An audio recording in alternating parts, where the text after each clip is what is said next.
여러분 안녕하십니까? 에베소서 강좌 제14강입니다. 오늘은 에베소서의 5장 1절에서 7절까지가 되겠습니다. 주제를 굳이 말씀드린다면 끌려가지 말고 끌고 오라, 그렇게 되겠습니다. 먼저 1절을 읽습니다. 그러므로 여러분은 사랑을 받는 자녀답게 하나님을 본받는 사람이 되십시오. 1965년에 미국 동부에서 대정전 사고가 일어났습니다. 물론 뉴욕도 이때는 암흑천지가 되었는데요. 그런데 브루클린의 한 가정에 그 마코스가 마치 뭐가 시원찮아서 전구를 끼워 넣는데 뻑 하면서 정전이 되었습니다.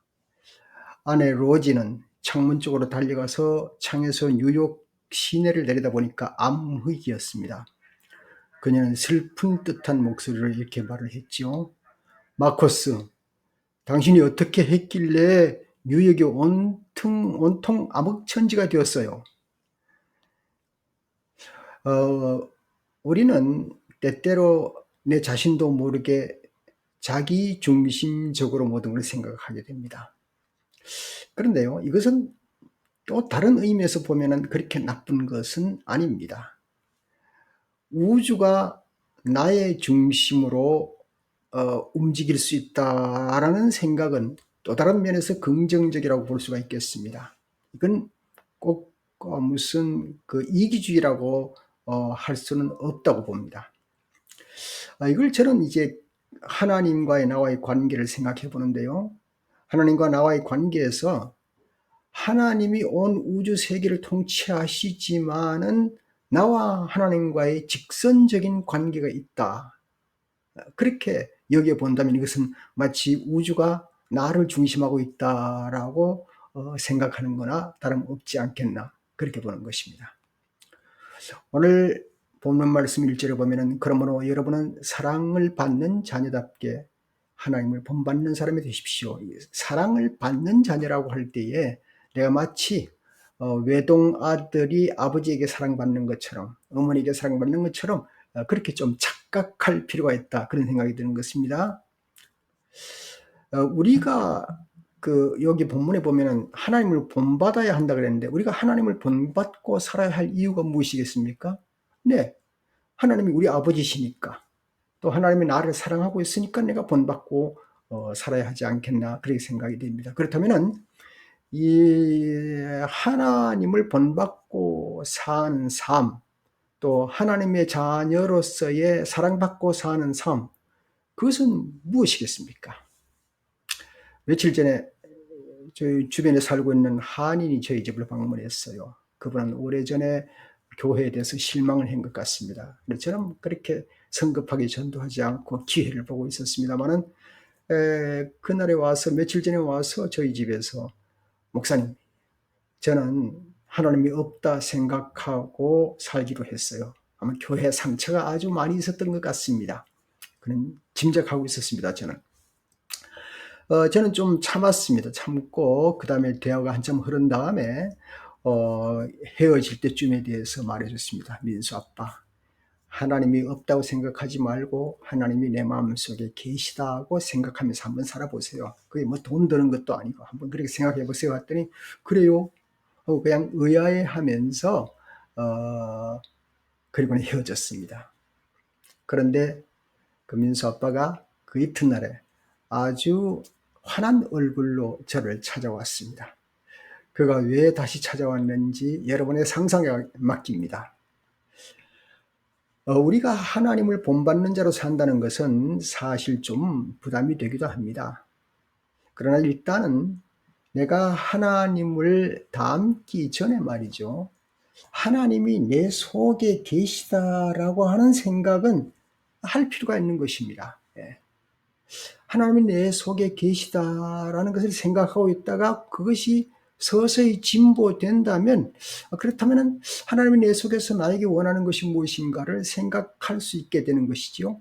그렇게 상세의 나래를 펴가다가 어느 단계가 되면은 하나님이 내게 원하는 것이 타원형인가 아니면 네모형인가, 그 형을 생각하면서 그럼 그 형태를 내가 어떻게 갖출 수 있을까? 이렇게 생각을 한다면 많이 진보된 겁니다. 그러면 일단 거기까지 생각이 진행되었다면은 그 다음에는요, 어떤 결과가 나타나지 않아도 일단 내 마음속에 환한 불이 켜지는 듯한 그런 느낌을 받게 됩니다. 뭐 어떤 의미에서 이건 가장 큰 유익이 아니겠습니까?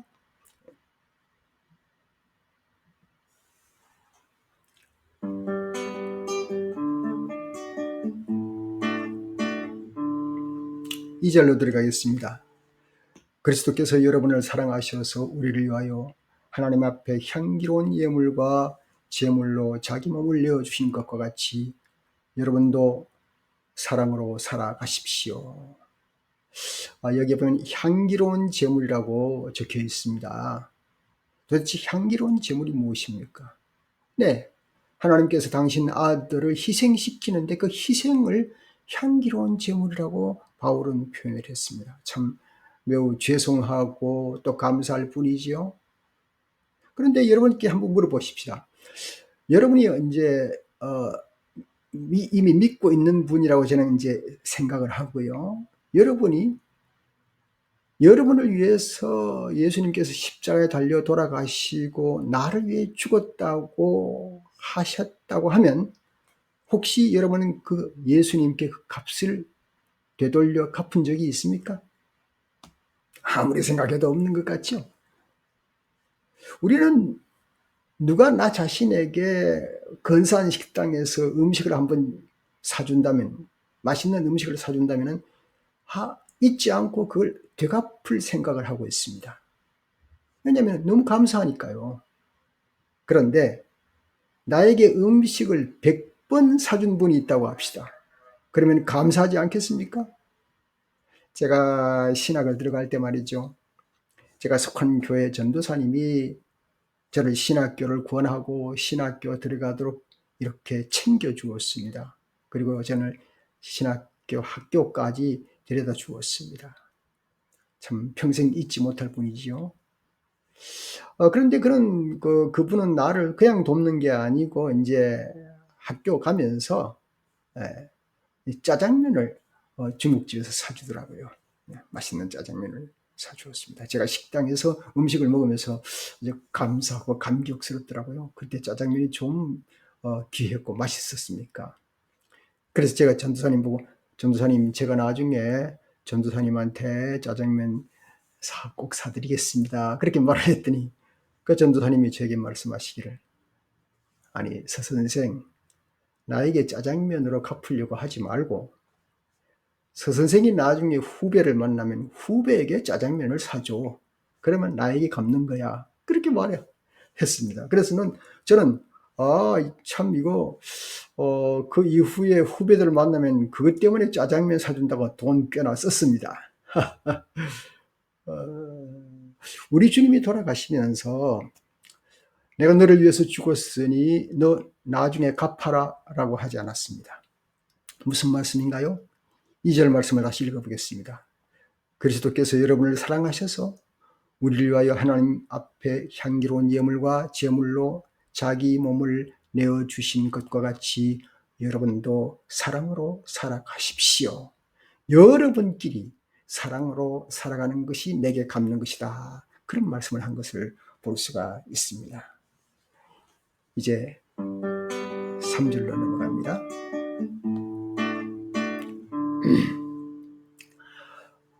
음행이나 온갖 더러운 행위나 탐욕은 그 이름조차 여러분의 입에 담지 마십시오. 그렇게 하는 것이 성도에게 합당합니다. 그랬습니다.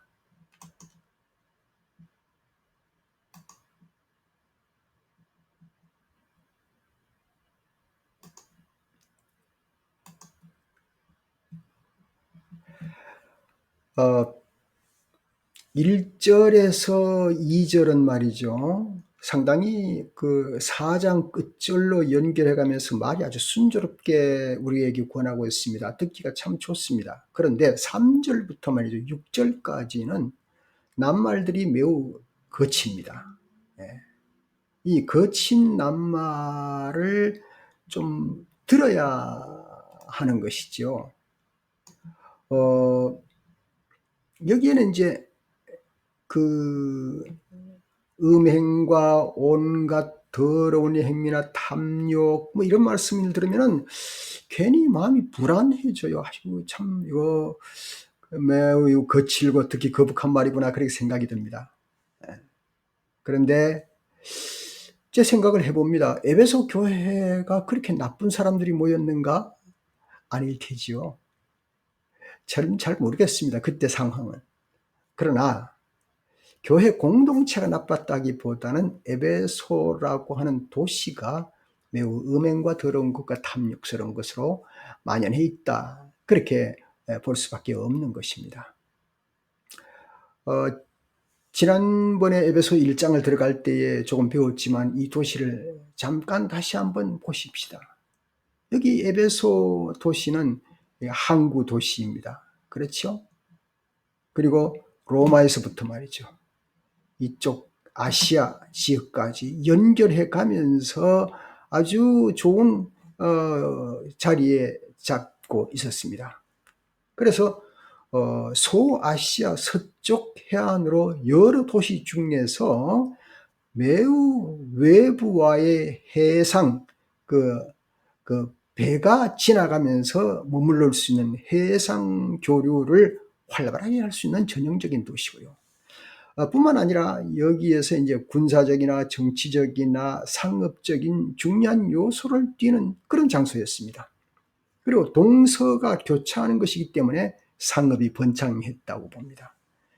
그래서 이제 여기에 그 상업이 번창했는데 그게 이제 문제가 되죠. 사실은 저 여러분이 잘 알고 있는 대로 모든 그 문명이 발전되고 상업이 번창할 때 무엇이 생깁니까? 거기에서는 타락할 수 있는 조건들이 생기는 것이죠. 거기에서 이제 동방 종교와 서방 종교, 그 각종 뭐 종교, 이방 종교들이 있지 않습니까? 그것들이 서서히 맞물리면서 복잡한 종교 문화가 형성되게 된 것이 이 에베소라고 하는 도시가 되는 것입니다. 예. 여러분, 뭐 섞인다는 게 참 좋은 게 아니죠. 예. 예.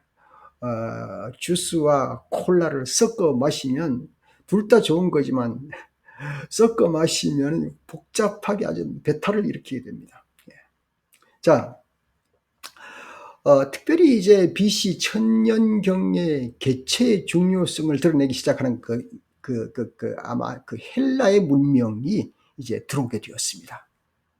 그래서 이 헬라의 문명과 여러 종교의 이방신들이 들어오게 되면서 결국은 다종교가 되든가 아니면 특별한 어떤 그 여신을 섬기는 그 재단이 있게 되어서 혼돈에 이르게 됩니다. 특별히 그 중에 이제 아데미 여신을 많이 숭배했다고 지적을 하고 있는데요. 아데미 여신, 이 아데미 여신을 섬기기 위해서 말이죠. 그 신전이 엄청나게 컸다는 것을 우리가 자료에서 볼 수가 있습니다. 신전의 크기가 100m, 그리고 길이가 100m고 넓이가 54m면요. 여러분 우리 초등학교 때 달리기 할 때 100m 달리기 하고 나면은 나중에 끝에 가서는 헉 그러잖아요.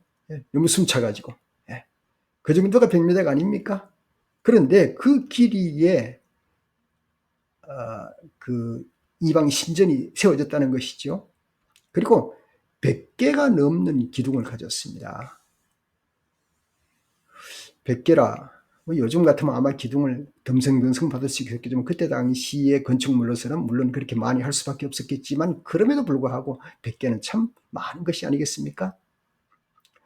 지금 로마에 있는 성 베드로 성당에 2.3배라고 나와 있습니다. 그리고 5만 명을 수용할 수 있는 성전들이 있고요. 그곳에서 2만 5천 명을 수용할 수 있는 극장이 그 가운데 같이 있었습니다. 그래서 고대 세계에서 가장 큰 건물이었다고 합니다. 뭐 누가 건물 짓는 데 대해서 우리가 뭐 할 말은 없죠. 뭐 지금 후대에 와서 우리가 할 말이 있겠습니까만 그런 상황을 보면서 우리는 두 가지 문제를 지적할 수가 있습니다. 첫 번째는 쉽게 우리가 볼 수 있는 게 백성들이 얼마나 힘들었겠느냐는 겁니다. 예. 거대한 건축물이 있는 다음에 그 비하인드 스토리는요, 백성들이 많은 세금과 그리고 인력으로 얼마나 많은 고통과 수고 가운데 그런 건물이 지어지지 않겠습니까? 두 번째 중요한 게 있습니다. 그럼 이것을 무엇에 쓰느냐, 어디에 쓰느냐? 물론 이제 문화활동, 문명활동에 쓰겠지요. 그리고 사람들의 생애 여가 활동에 쓰겠지요. 그러니까 여가 활동을 지닐 사람이 누구겠습니까? 평민이겠습니까? 고관들이겠습니까? 평민들이 물론 초청을 하겠지만은 아무튼 결국 이곳은 뭐 시장이라든가 공화당이라든가 목욕탕, 음악당 등등 여러 가지 있지만 헬라 문화의 융성함과 장대한 건물과 그리고 이방 신상을 섬기는 일들이 거기에 활발하게 진행되면서 매우 활기차 보입니다. 겉보기에는. 그렇지만 여기에서 흘러나오는 사람들의 생각과 말과 행동은 우리가 상상할 수 있습니다. 그것이 바로 오늘 바울이 말한 음행이나 온갖 더러운 행위나 탐욕들이 거기에 횡행하기 때문에 이런 것을 지적했던 것으로 볼 수가 있습니다. 자, 그러면 또 좀 볼까요? 4절요.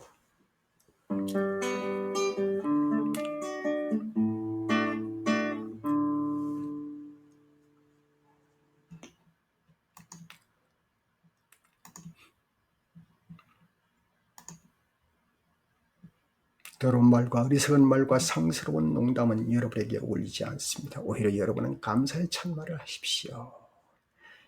더러운 말이라고 했습니다.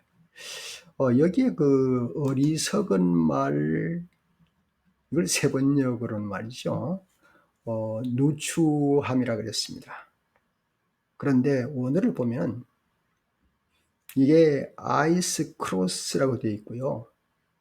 그리고 천한 속된 말로 되어 있는데 신약 전체에서는 여기에만 사용되는 단어입니다. 이 단어는 그 표현이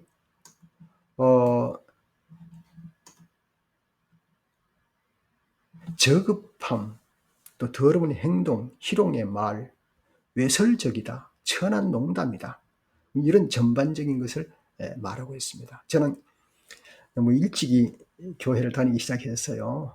한 7살 때부터 교회를 다니기 시작했으니까 뭐 교회, 집, 학교밖에 몰랐죠. 그렇다고 뭐 착실한 학생은 아니었습니다.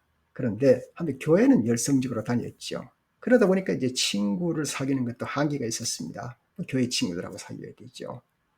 그리고 집에 아버님 일을 돕느라고 사실 친구하고 놀지도 못했어요, 제대로. 그래서 평생 노는데 아쉬웠던 사람입니다. 그런데 가끔 이제 그 친구들이 이제 그룹으로 이렇게 멀리서 이렇게 돌아다니면서 그 말하는 언어를 이렇게 들어보면은 얼마나 상스러운 말이 많은지 말이죠. 예. 뭐 하여튼 뭐 성적인 농담 같은 것도 막 하고 하는 거 들으면 제가 참 듣기가 거북했습니다. 제가 뭐 굉장히 아주 순수하고 뭐 착한 학생 같이 보였는데 그 뜻은 아니고요. 그런 게 있었다, 그런 얘기입니다. 자, 바울은 오늘 여기에서 말이죠, 이런 말들을 차마 입에 담을 수 없었던 것 같습니다. 다 말하지 않습니다. 바울은 그냥 조금 참고 인내하는 것 같아요. 다 말하지 않고 여기에서 뭐라고 했는가 하면 더러운 말, 어리석은 말, 상스러운 농담, 그거 여러분에게 어울리지 않습니다. 구체적으로 얘기하기 좀 피했습니다. 그러면서 이제 긍정적으로 오히려 여러분은 감사의 찬말을 하십시오. 재미없다 이거죠. 별별 재미없는 말이라 이거죠.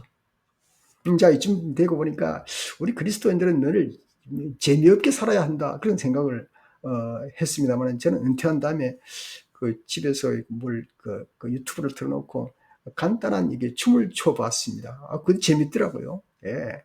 그래서 몸 운동도 되고 잠자기 전에 한 10분만 그 유튜브에 따라서 춤을 춰도 뭐 상당히 좋더라고요. 그래서 이거 춤을 내가 아주 완전히 죄악시 여겼는데 혼자서 집에 유튜브 보고 혼자서 하는 거는 괜찮구나 하는 생각을 요즘 하고 있습니다. 너무 재미없이 살았을까 봐 그냥 하는 말입니다. 자, 결국 그리스도인들은 매우 밋밋하게 살아야 하는가, 별 재미없이 살아야 하는가, 그런 것을 사도 바울이 권한 건 아닙니다. 오히려 문제는 무엇인가 하면은 그런 언어를 사용하면서 모여서 짓글고 웃고 파티하고 놀고 하는 그런 것에서 이방 종교가 곁들여 가지고 아주 점점 더 악한 곳으로 빠져나가는 것에 대해서 그것에 의해서 그 습관화되어지는 삶의 스타일을 버리라는 것이죠. 그게 좋다고 생각하면서 살아가지 말라는 것이죠. 예. 그래서 이제 2절은, 5절은 이렇게 말씀하고 있습니다. 여러분은 이것을 확실히 알아두십시오. 음행하는 자나 행실이 더러운 자나 탐욕을 부리는 자는 우상 숭배자여서 그리스도와 하나님의 나라를 상속받을 몫이 없습니다. 여기서 이제 바울이 확실히 해둬야 할 말이 있습니다. 그것은 음행하는 자나 행실이 더러운 자나 탐욕을 부리는 자. 예. 조금 전 4절하고 반복되는 듯한 말씀입니다. 그러나 이제 반복을 하면서 이것은 토탈 모든 것을 묶어서 액으로 만들어 보면 이건 우상 숭배에서 나온 거다. 그렇게 말씀을 합니다. 우리들의 이제 교회 기독교 중에서 이단이라고 할 때에 상당히 건전한 이단도 많이 있습니다. 그리고 말씀대로 살려고 하는 이단도 있습니다. 없지는 않습니다. 그러나 그럼에도 불구하고 대체로 이단이 횡행하고 너무 성장 위주로 나가는 이단들을 보면 말이죠. 대체로 마지막 점 깊이 들어가면 그 음행이라는 게 있는 걸 저는 몇 번이나 발견을 합니다. 저는 이단 전문 연구가는 아니지만, 예. 그래서 우리가 하나님 외의 신들을 믿는다고 할 때에 제대로 대체로 사람들이 만들었기 때문에 말이죠. 이것은 자신들이 필요하다고 하는 쪽으로 조각을 해나갑니다. 예, 저는 여기에 대해서 좀 여러분하고 좀 나누고 싶은 건 있는데요. 뭡니까? 사람이 종교를 만든다고 할 때에 그 종교를 아예 자기가 조각하는 겁니다. 예. 저는 이걸 좀 이렇게 표현해봐요.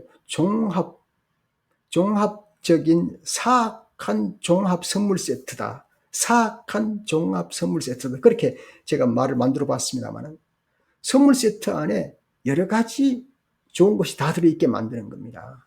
예. 첫 번째 뭡니까? 풍요, 문명의 발전, 그 다음 음란, 쾌락 추구, 이런 것들요, 사람이 평소에 선호하는 것, 내 본능이 선호하는 것, 예. 그런 것들을 끌고 모아가지고 거기다가 내어놓는 겁니다. 내어놓을 때에 사람들로 하여금 호감을 갖게 하는 그런 것들요. 거기에 욕망이라는 것도 들어있고, 욕망인 건 물질의 욕망이라든가 성욕의 욕망이라든가 또 남을 지배하는 권한의 욕망도 그 안에 다 들어있겠죠. 이런 것들이 내면에 깔려있는 것이죠. 이방신이라고 할 때. 우리가 한 예를 들어 로마가 전 세계를 지배하려고 할 때에 거기에 그 욕망이 들어있는 것이죠. 그래서 그 욕망을 이루려고 어쩌면 도로를 만들고 외형 극장을 만들고 말이죠. 각종 신전들을 곳곳에 세워지는 그런 일이 있었습니다.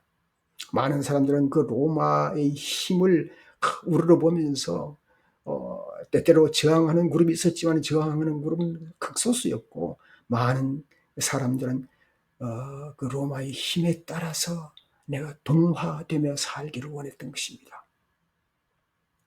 한 예로 이제 헤롯 대왕의 아들인 헤롯 안티바스가 있는데 그는 이제 갈릴리와 베레아 땅을 이제 분할을 받았습니다. 그러나 그는 아버지 헤롯 대왕처럼 말이죠. 유다의 모든 땅을 다스리기를 원했습니다. 그런데 이제 로마가 있거든요. 로마의 지배하에 있으니까. 그래서 그는 갈릴리 디베레라고 하는 한 도시를 정해서 로마 황제의 이름으로 디벨리우스라고 하는 그 황제 이름을 따서 똑같은 이름으로 도시를 계획하고 새로 건설하기로 작정을 했습니다. 예. 물론 이제 호감을 얻기 위해서이죠. 어떤 도시를 개발하고 건설한다고 할 때 뭐 좋은 의도도 많이 있겠지만 때때로 어떤 욕망에 사로잡혀서 그 도시를 건설한다고 할 때요, 거기에 얼마나 많은 돈이 들어가겠습니까? 예. 인건비는 얼마나 많이 들어가겠습니까? 많은 것들이 들어갑니다. 그런데 당시 우리 성경에 알 수 있는 대로 백성들의 일당은 한 데나리온이 아닙니까? 예. 한 데나리온 받아가지고 겨우겨우 먹고 사는 사람들에게 과다한 세금을 붙였을 것이고 말이죠.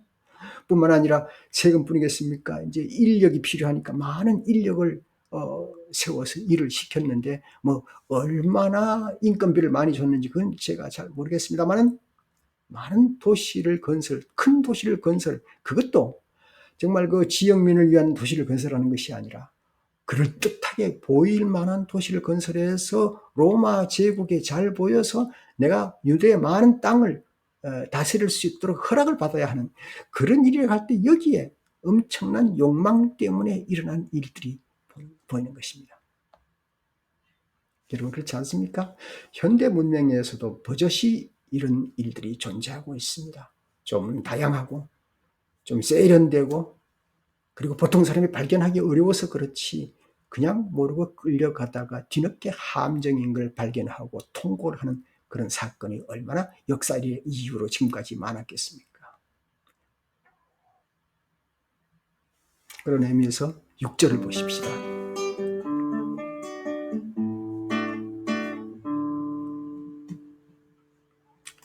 여러분은 아무에게도 헛된 말로 쏘아 넘어가지 마십시오. 이런 일 때문에 하나님의 진노가 순종하지 않는 사람들에게 내리는 것입니다 라고 말씀을 했습니다. 에베소 교회에 바울에게 있어서 잊을 수 없는 것이 다른 곳보다는 에베소 교회였습니다. 바울은 제2차 전도 여행 때 잠시 들러서 복음을 전했고요. 그 다음에 제3차 전도 여행 때 다시 방문해서 한 3년간 머물러서 눈물과 정성으로 사역을 했던 곳이 에베소 교회입니다. 바울은 옥중에 있으면서 소아시아 교회들에게 깊은 관심을 가지게 되면서 바울은 에베소서를 통해서 교회관을 바로 심어 주어야 했습니다. 거기에 심혈을 기울였던 것입니다. 교회가 왜 있어야 하는가?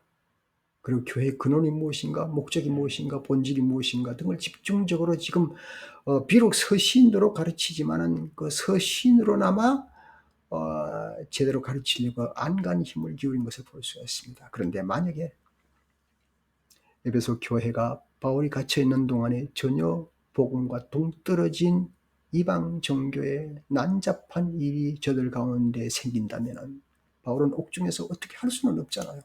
생긴다면 그야말로 이 교회 공동체는 하루아침에 무너지게 되고, 그리고 하나님의 심판을 자초하는 결과를 교회가 받게 된다는 사실을 알았기 때문입니다. 또 몇몇 사람이 교회 안에 있으면서도 성도들 중에 이방신을 가까이 한 친구가 있다고 하면 그 친구들의 혹은 친척들의 꼬임에 빠지면 그 사람을 물론이고 그 온 교회가 심한 타격과 상처를 입게 되니까 헛된 말에 속아 넘어가지 마십시오 라고 말씀을 합니다. 예. 아마 친구들과 헛된 말을 주고받고 그러다가 이방 신교, 이방 여신이나 이방 신상에 가지고 있는 이념이나 정신 사상까지도 받아들이게 되는 그런 오류를 범하지 않을까 하는 그런 문제를 걱정했던 것입니다. 그래서 7절 말씀은 뭐라 그랬습니까?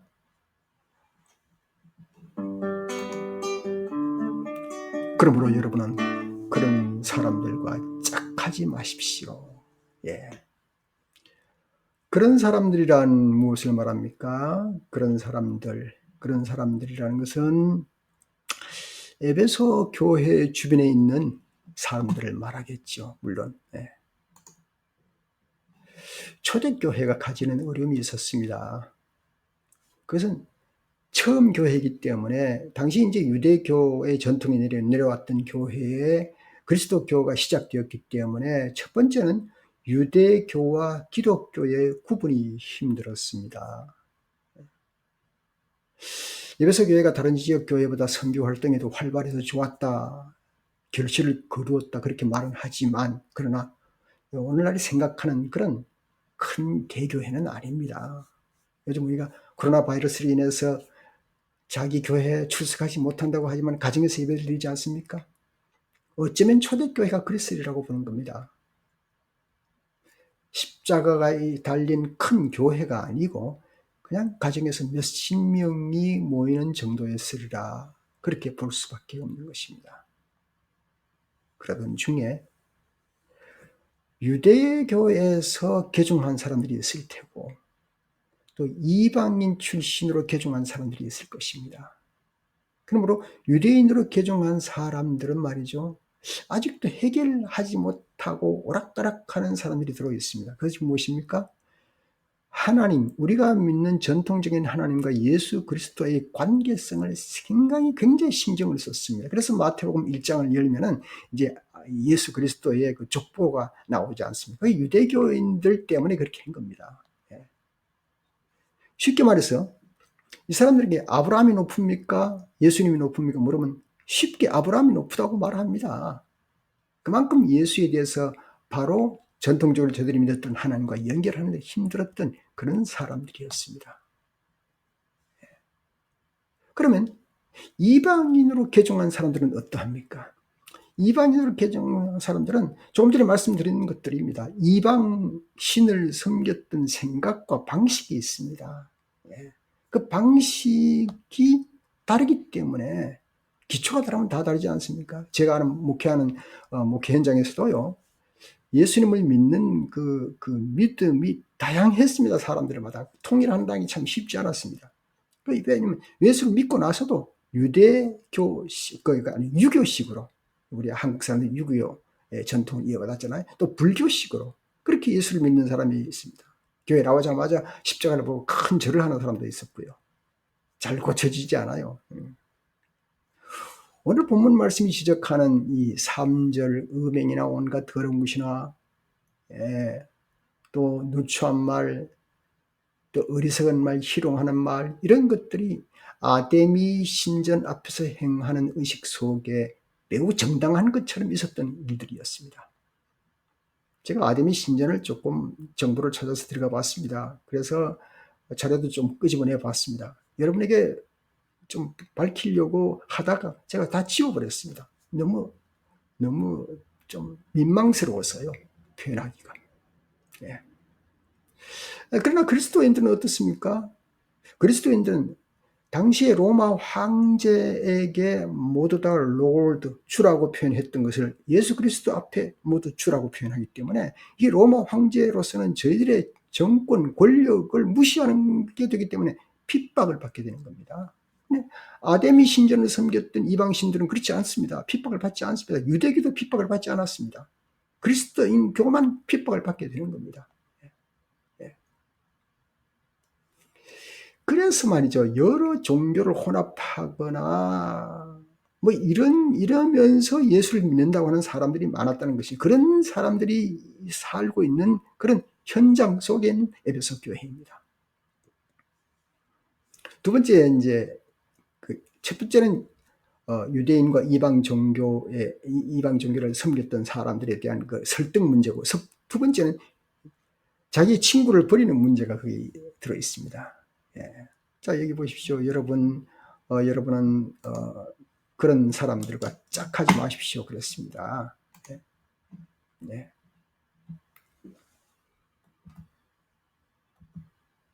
짝하지 말라 그랬는데, 여러분 짝짓기는 참 중요합니다. 옛날에 우리 학교 다닐 때 한 책상을 쓰는 친구가 누구인가 참 중요하지요.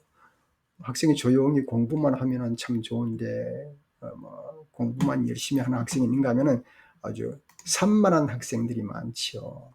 예. 저는 산만했는가 공부만 했는가 그 중간 같습니다. 만약에 에베소 교인 중에서 이제 데이빗이라는 교인이 있다고 합시다.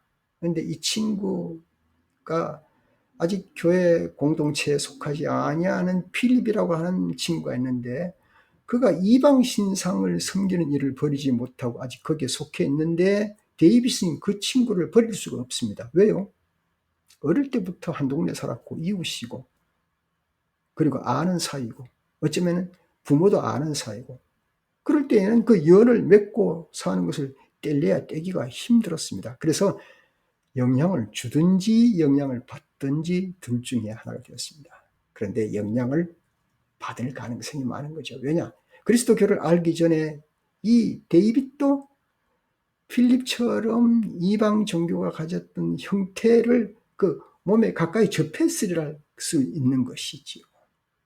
그래서 그리스도인이 될 때에 하나님의 자녀답게 살도록 바울의 말씀을 또 씹고 또 씹고 씹고 또 씹고 하면서 그 친구를 버려야만 했었습니다.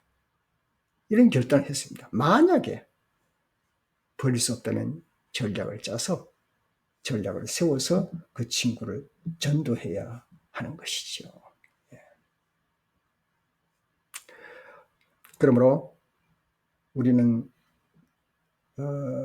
습관에 젖어 있던 생활에서 복음으로 돌아왔기 때문에 복음 안에서의 생활에서의 신앙생활, 그리스도의 생활은 담대히 나갈 수 있으려면 내가 끊든지 아니면 끌어당기든지 해야만 승리할 수가 있다고 믿습니다.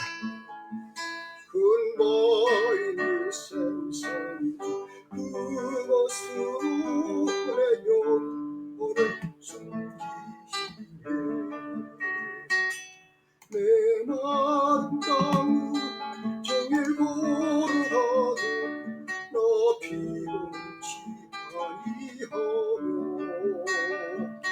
저희야만 곧 내가 이를 때면 큰 너희의 숨기시고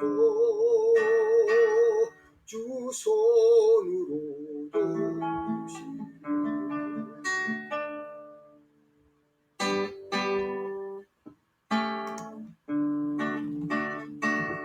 주의 손공주에 임하실 때 감사합니다.